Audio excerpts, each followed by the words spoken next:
मानवता को ही इंसानियत कहते हैं, मानवता को ही ह्यूमैनिटी कहते हैं, और ये दिल्ली में स्थापित होगा।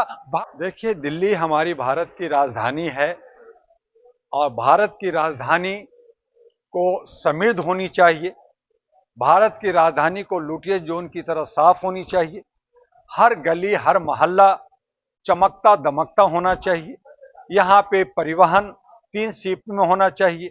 यहाँ के बेरोजगार, कोई दिल्ली के अंदर बेरोजगार ना हो, कोई बेघर ना हो, जमुना की सौंदर्यीकरण हो, उसके लिए सारा जो है व्यापारी हो, चाहे वो रेहड़ी पटरी वाले हों, चाहे रिक्शा, छोटे रिक्शा वाले हों, उन तमाम के हक अधिकारों का जो है संरक्षण होनी चाहिए। क्योंकि भारत की राजधानी है, भारत की राजधानी का एक शान होता है, एक पहचान होता है। जैसे टोक्यो है, जैसे संघाई है, जैसे बीजिंग है, जैसे न्यूयॉर्क है, इसी तरह से हमारा दिल्ली भी होना चाहिए। लेकिन दिल्ली के अंदर लूट हो रहा है, दिल्ली के अंदर बतौलाबाजी हो रहा है, दिल्ली के अंदर जुमलाबाजी हो रहा है, दिल्ली के अंदर अप्रत्यक्ष रूप से घूस देने की बात हो रहा है और एक दूसरे को लोक लुभावना हो रहा है।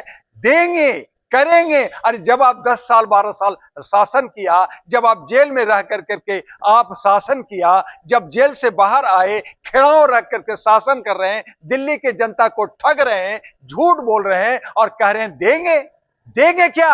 आप हमारे टैक्स का पैसा आप हमें ठग करके आप हमें लूटना चाहते हैं, तो ये नहीं होगा। और इसका जवाब दिल्ली की जनता आपको, आपने ही कहा था सबके खाओ मुझे दो, तो अब सब आपका खाएगा, सबका खाएगा। तो इसलिए आने वाले विधानसभा में न झाड़ू चलेगा, न कमल चलेगा, न पंजा चलेगा। चलेगा तो मानवीय आधार पर मानवता को स्थापित करने के लिए, क्योंकि मानवता ही सब धर्मों का सार है, मानवता को ही इंसानियत कहते हैं, मानवता को ही ह्यूमैनिटी कहते हैं। और ये दिल्ली में स्थापित होगा, भारत को दशा दिशा दिखाएगा। और इसीलिए अहरा नेशनल पार्टी ज्यादा से ज्यादा महिलाओं की सरकार, महिलाओं की भागीदारी और हिस्सेदारी लेकर के, इन्वेलप लेकर के, शपथ पत्र के साथ आपके साथ, जो आज सारी पार्टियां लिखित में बात नहीं कर रही है, अहरा नेशनल पार्टी लिखित में बात करने जा रही है, सुप्रीम कोर्ट से एफिडेविट दे रही है कि जो हम वादा कर रहे हैं अगर पूरा नहीं किया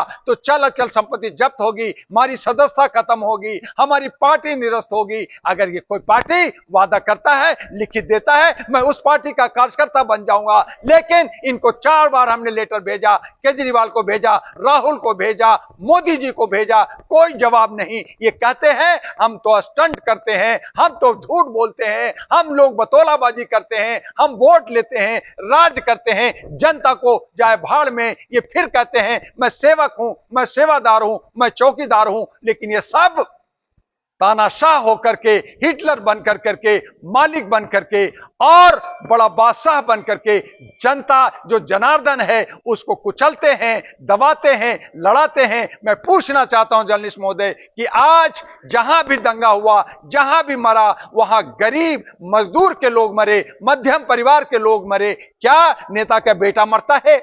आज हमारा सैनिक सीमा पे मर रहा है, मजदूर मर रहा है, किसान को एमएसपी नहीं मिल रहा है, वो आंदोलन करके मर रहा है। नेता का बेटा नहीं मरता, जज का बेटा नहीं मरता, आईएएस आईपीएस का बेटा नहीं मरता। वो तो फुर्र हो जाते हैं, उनके पास चार्टर प्लेन है, हम सड़कों पे होते हैं, हम लहूलुहान होते हैं, हमें हिंदू मुस्लिम नफरत में बांट करके हमें मारा जाता है, हमें लड़ाया जाता है, और खुद माल पुलाव और 13 रुपये का बिरयानी पार्लियामेंट में खाते रहते हैं। तो ये नहीं होगा, इसको हमें बचाना होगा।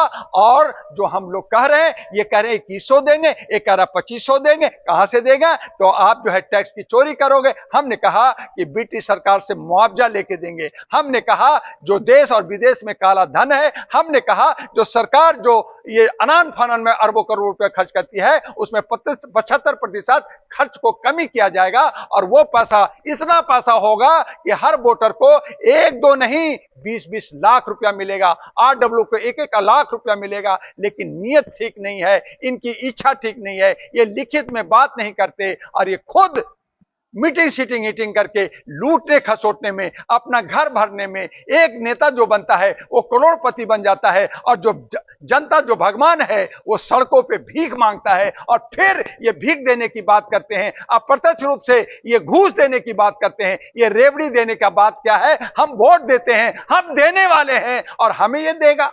ये हमें देगा। 32 टाइप का टैक्स हमसे लेता है और कहता है हम आपको ये देंगे। तो भगवान को ये घूस देना चाहता है और भगवान को खरीदना चाहता है। तो जो हम अंधभक्त हैं, जो हमारे जो लोग मंद बुद्धि के लोग हैं, या हमारी महिलाएं हैं या लोग हैं, उनके लोक लुभावने में उनका जय हो कर रहे हैं, उन झंडा उठा रहे हैं। तो ये नहीं होगा। इसलिए जनता से मेरा अपील है कि आप समझिए, इनका खाइए, जय होकार भी कीजिए, खूब झंडा उठाइए, लेकिन बटन मानवता पे, इनवेलेप पे दबाइए, जहां पे खजाना मिलेगा, जहां पे लिखित मिलेगा, जहां पे अधिकार मिलेगा, जहां पे सामाजिक भागीदारी मिलेगा, जहां पे हिस्सेदारी मिलेगा, आपकी सरकार होगी। आप देने वाले होंगे, आप मांगने वाले नहीं होंगे। आप भिखमंगा हाथ मत फैलाओ, आप लोगों को देने वाला बनो। और यही जब उनमें बुद्धि आ जाएगी तो दिल्ली जैसे कांग्रेस को बदला वैसे आम आदमी पार्टी को भी फुर करेगी और बदलेगी।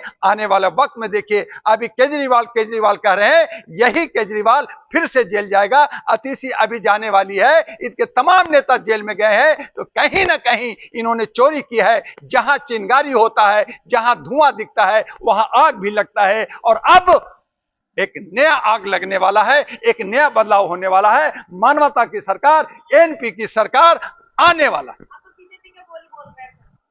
अरे बीजेपी हो, ये एक ही थाली के चट्टे बट्टे हैं। मैंने इनको कहा लिखित में दो ना, शपथ पर भरो ना। ये सब लॉलीपॉप देते हैं। चुनाव के वक्त में कहते हैं मैं ये दूंगा, वो दूंगा, जीतूंगा तब दूंगा। यही कांग्रेस राहुल गांधी का मैं जातीय जनगणना कराऊंगा। और जिस राज्य में तुमने करा शुरू किया क्या, फिर कहते हैं इतना दूंगा, जब हार गए तो बात खत्म। तो ये बीजेपी वही, कांग्रेस वही और आम आदमी पार्टी वही। इसलिए मैंने कहा आप शपथ पत्र भरो, आप मुझे रजिस्ट्री दो। जिस तरह से घर, जिसका घर रजिस्ट्री होती है उसका घर कहते हैं। अगर किसी के दूसरे के घर में मैं जाऊंगा, अगर मेरे पास पेपर नहीं है तो 10 आदमी मुझे मारेगा कि तुमने इसको कब्जा कर लिया है। तो ये कब्जा देश पे कब्जा कर रखा है, ये हमारे लोगों पे कब्जा कर रखा है। इनको लिखित में देना होगा कि तुम सेवक हो, तुम सेवादार हो, तुम चौकीदार हो, अपना ड्यूटी निभाओ, नहीं तो तुम्हें पकड़ करके सड़कों पे मारेगी जनता। तो लिखे ना, यही तो चैलेंज है मेरा। और इसीलिए आपको 2 दिन पहले मैंने केजरीवाल से चैलेंज किया, मुझसे डिबेट करो। तुमने 30 जो गारंटियां दी थी पिछे 10 साल में, एक भी गारंटी आपने पूरा किया क्या? क्या जमुना के सौंदर्य जी ने किया? 2700 करोड़ खा गए आपने। जो है हमारा पूर्वांचलियों को आपने, हमारे बिहारियों को ठगा। हमारे जो है एक आस्था था कि हम जो है छठ पूजा मनाते हैं, आपने मुझे छठ पूजा नहीं मनाने दिया। आपने कहा था गलियों में वाईफाई लगाऊंगा, कैमरा लगाऊंगा, कहां लगा? हर जगह जाल है, हर जगह नालियों में बदबदा रहा है। आपने कहा कि मैं 4000 जो है मोहल्ला क्लिनिक बनाऊंगा, कहां बना? वहां कुत्ते रो रहे, न डॉक्टर है न दवाई है। आपने कहा मैं महिलाओं को बस में फ्री घुमाता हूं, एक 10 रुपया का टिकट दिया और बाकी घपला किया, जिसपे अतिशी जा रही है जेल। और उसके बाद स्कूल कहा, वहां पे आपने 6 टीचरों को रोहिणी में आपने हटा दिया सरकार से, कहा वहां पे मच्छर है, वहां पे गंदगी है। तो आप खुद ही कह रहे हो कि गंदगी है। आप एक मॉडल बना करके, नमूना बना के, फोटो खींच के अमेरिका, लंदन और विदेश में भेज के कहते हो मैंने स्कूल अच्छा बना दिया। क्या बनाया आपने? अगर आपने स्कूल अच्छा बनाया तो आपने अपने बेटी बेटा को यूरोप में पढ़ने के लिए क्यों भेजा? आज आम आदमी पार्टी के तमाम नेता का बच्चा विदेश में और पब्लिक स्कूल में क्यों पढ़ रहा है? नगर निगम के जितने भी जो है वार्ड काउंसलर है, उनके बच्चे पब्लिक स्कूल में क्यों पढ़ रहा है? वो सरकारी स्कूल में पढ़ाओ ना। तो तुम्हारा कथनी और करनी में फर्क है। तुम लोक लुभावना करके करते हो। ऐसे ही कांग्रेस ने किया, ऐसे बीजेपी ने कहा, ऐसे तुमने कहा है। आज चिंगारी निकली है, धुआं दिख रही है, आग निकलेगी और फिर मानवता का अहरा नेशनल पार्टी इनवेलप आएगी और आपका और हमारा हक अधिकार संरक्षित होगा।